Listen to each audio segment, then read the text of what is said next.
Voyons maintenant de près cette notion d'adressage IP. Alors, l'adressage IP, tout simplement, l'adresse, lorsqu'on veut connecter un ordinateur à un réseau, on doit lui attribuer une adresse. Cette adresse est formée de 32 bits.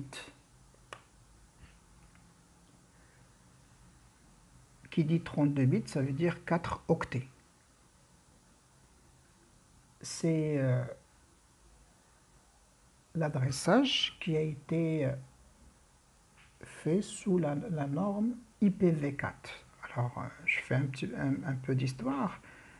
Lorsqu'on a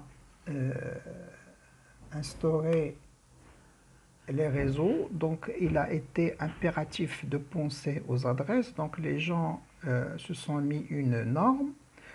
La norme était que un ordinateur qui fera l'objet d'un élément dans un réseau doit être équipé d'une adresse IP. Donc on doit lui attribuer une adresse. Alors cette adresse, au début, donc on s'est mis d'accord, c'était la version IPv4. Donc on s'est dit, chaque ordinateur, on doit lui attribuer une adresse sur 32 bits. Donc on pensait dans le temps que 32 bits était suffisant, parce que vous savez, 32 bits, ça nous donne 2 à la puissance 32 possibilités, qui donnent des milliards et des milliards de possibilités. Dans le temps, on pensait que seulement, on va seulement connecter les ordinateurs à un réseau, surtout Internet. Du coup, le 2 à la puissance 32 était un nombre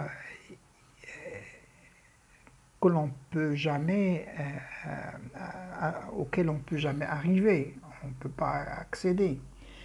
Mais parce qu'on pensait que seulement les ordinateurs qui étaient passibles d'être connectés à Internet.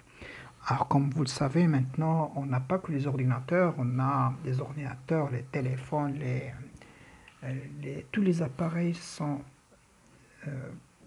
peuvent être connectés à Internet. Du coup, ce nombre de 2 à la puissance 32 qui paraissait très très grand ne l'est pas aujourd'hui. C'est pour cela qu'on a pensé maintenant à une autre version qui s'appelle la IPv6. Bon, nous, on va pas, c'est juste pour vous donner une idée, mais nous, ce qu'on va essayer de faire, c'est juste la IPv4. Donc, on revient à notre version IPv4. Donc, qu'est-ce que ça veut dire une adresse IPv4? Tout simplement, c'est une adresse qui va être composée de 32 bits.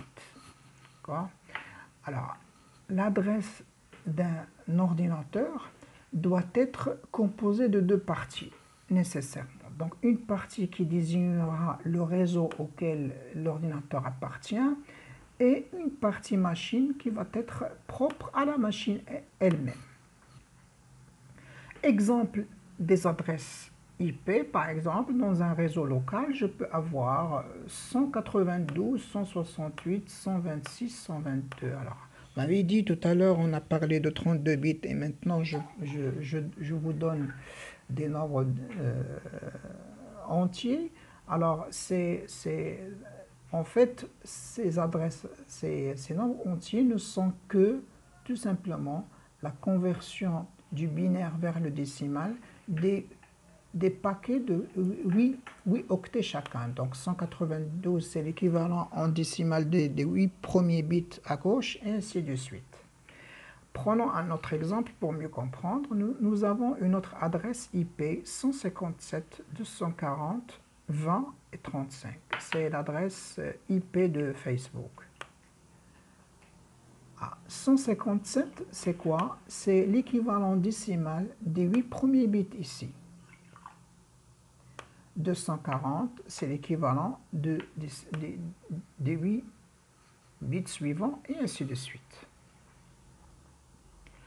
Alors, maintenant, une adresse telle que celle-là 157, 240, 20, 35, ou bien l'exemple, le premier exemple, 192, 168, 126, 122, la question qui se pose est comment on pourrait déterminer l'adresse du réseau ou l'identifiant réseau et où est-ce qu'il est la partie réseau, où est-ce qu'il est la partie machine. C'est ce qu'on va essayer de voir par la suite. Il faut savoir tout simplement qu'une adresse, lorsque nous avons dans la version IPv4, les gens ont défini ce qu'on appelle des classes, une classification. Alors, pour nous, on va voir, parce qu'il n'y a pas seulement ces classes A, ces classes-là, nous avons la classe A, classe B, C, D, E, etc. Mais nous, ce qu'on va essayer d'étudier, c'est seulement ces trois classes, la classe A, la classe B, la classe et la classe C.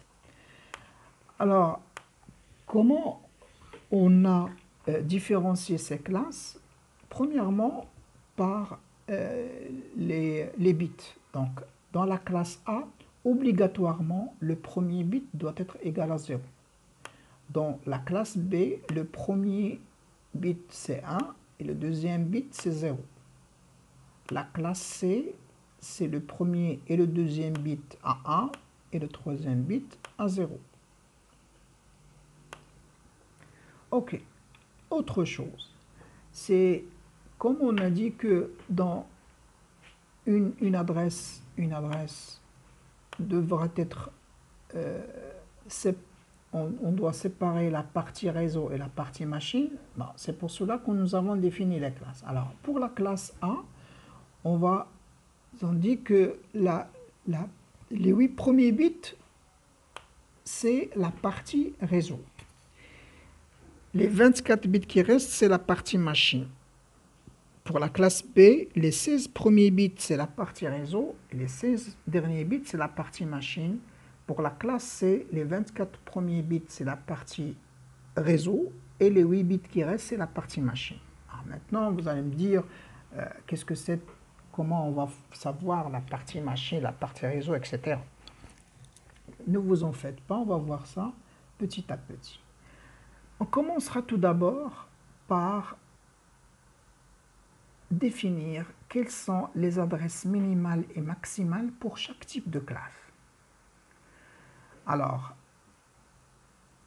ce que j'ai mis ici en bleu, ce sont les possibilités minimales et maximales des bits. Donc, par exemple, dans la classe A, la première ligne, donc ça peut être de 0, 0, 0, 0, 0, tous les bits sont à 0, et la possibilité maximale, c'est lorsqu'on va mettre tous les bits à 1. De même pour la classe B et pour la classe C. Donc, normalement, pour passer d'une combinaison, de la combinaison minimale à la combinaison maximale, on doit passer par plusieurs combinaisons. L'adresse minimale, ici, c'est si on convertit en décimale. Donc, chaque octet, on va le convertir en décimale. Donc, la première, donc ici, c'est 0. Ici, c'est 0.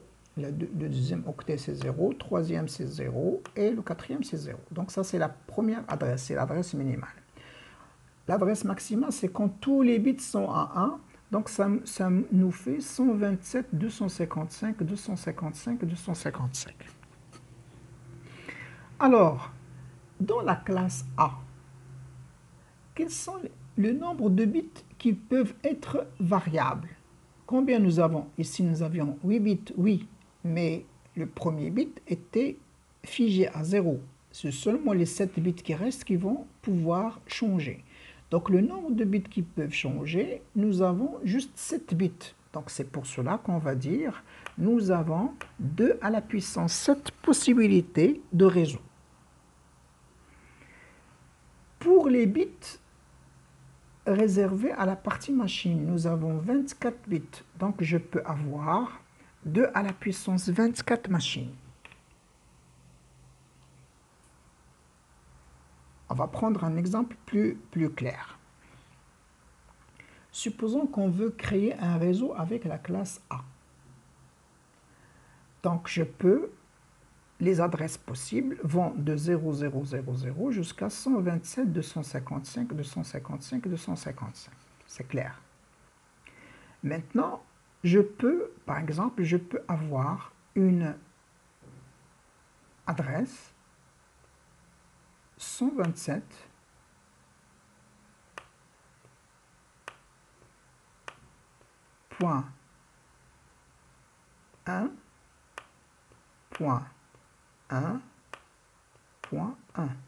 par exemple. Alors, dans cette adresse, où est-ce qu'il y a la partie machine, où est-ce qu'il y a la partie réseau? Ben, c'est clair, pour la classe A, la partie machine, c'est 127. Et la partie réseau, c'est ça.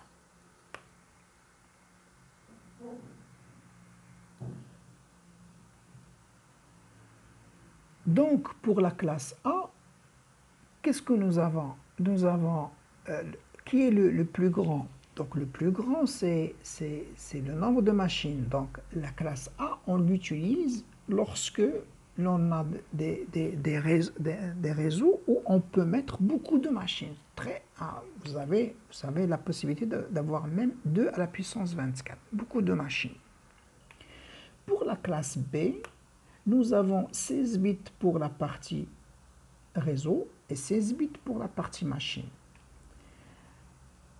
Bien sûr, pour la partie réseau, il va falloir retrancher les 2 bits qui sont figés à 1 et 0. Il ne va nous rester que 14 bits. Donc c'est pour cela que le nombre de réseaux que l'on peut fabriquer, que l'on peut créer avec la classe B, va être égal à 2 à la puissance 14.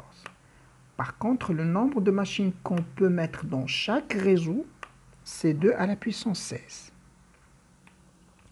Pour la classe C, nous avons la partie réseau est composée de 24 bits. Sauf qu'il y a 3 bits qui sont déjà pris, qui sont déjà figés 1, 1, 0. Donc ce qui nous reste, c'est seulement 21 bits. Donc pour la classe C, le nombre de réseaux, lui, il est grand. Donc je peux avoir jusqu'à 222 à la puissance 21 réseaux. Mais le nombre de machines que je peux créer dans chaque réseau est seulement de 2 à la puissance 8.